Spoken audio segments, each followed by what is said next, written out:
All right, everybody, how you doing? Back again for another bag of fucking potato chips. Summer's coming to an end, time to get serious, time to get responsible. But no matter what's happening with the seasons and work and relationships, there's always time to enjoy a tasty fucking snack, specifically potato chips. And we're just gonna keep it going. Rain or shine, we have an end game here and we wanna just keep going. And today is just another step in that direction. Now, I don't know why the fuck I bought these. I am running a little bit low on the exotics. Gonna have to re-up soon, and I'm working towards an end game here because would you guys settle it?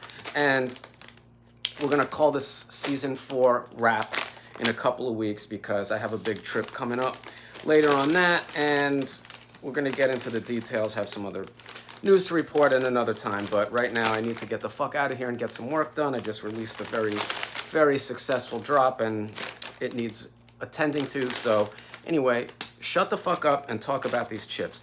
Now, I bought these just for the fuck of it. I was standing in this fucking bodega and I bought this bag of fucking Munchos.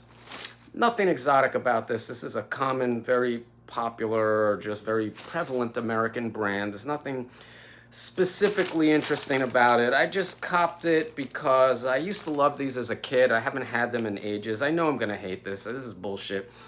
But I really just love the bag design. And I really wanted to use this in an action figure. It's got this really nice sort of orange foil and a just nice presentation. Now this is a brand. It's owned by Frito-Lay. This has been around since 1969. And I don't recall, it looks exactly the same. I used to eat these when I was a kid. This shit is kid stuff. I'm not going to enjoy this at all.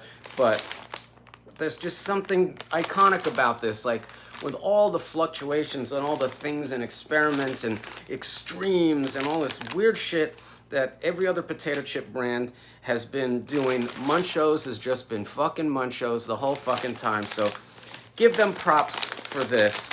So let's get these open. And the thing about these, which is just utter and abject bullshit, is that these aren't actually potato chips. They're potato snacks.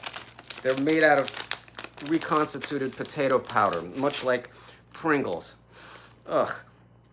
I did some research. These came out in 1969, the year I was born. And there was some trademark war between these guys and Pringles about who can use the term potato crisps, because these are not potato chips. And they're not real crisps. In the UK, they call chips crisps. They call their French fries chips. Fuck out of here with that. And I guess these guys won because it says potato crisps. Potato crisps, if only. Potato crisps. And what it is, it's reconstituted potato powder into these things that are shaped like potatoes. Let's do a little comparison. Unlike Pringles, they're not entirely uniform. And they're made for dipping. And they have a lot of holes and air in them. It's like the snacking equivalent of packing peanuts. These are awful, as expected.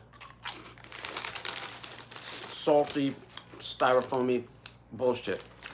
But the reason why I can't even eat this, I'm gonna force myself.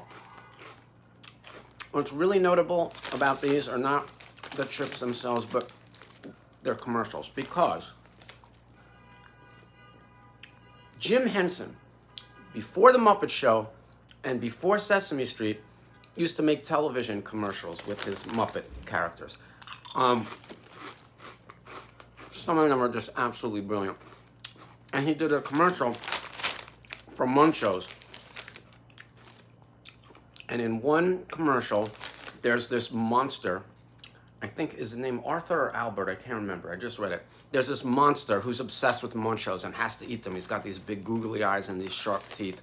And he's eating the Munchos, munching the Munchos all the time.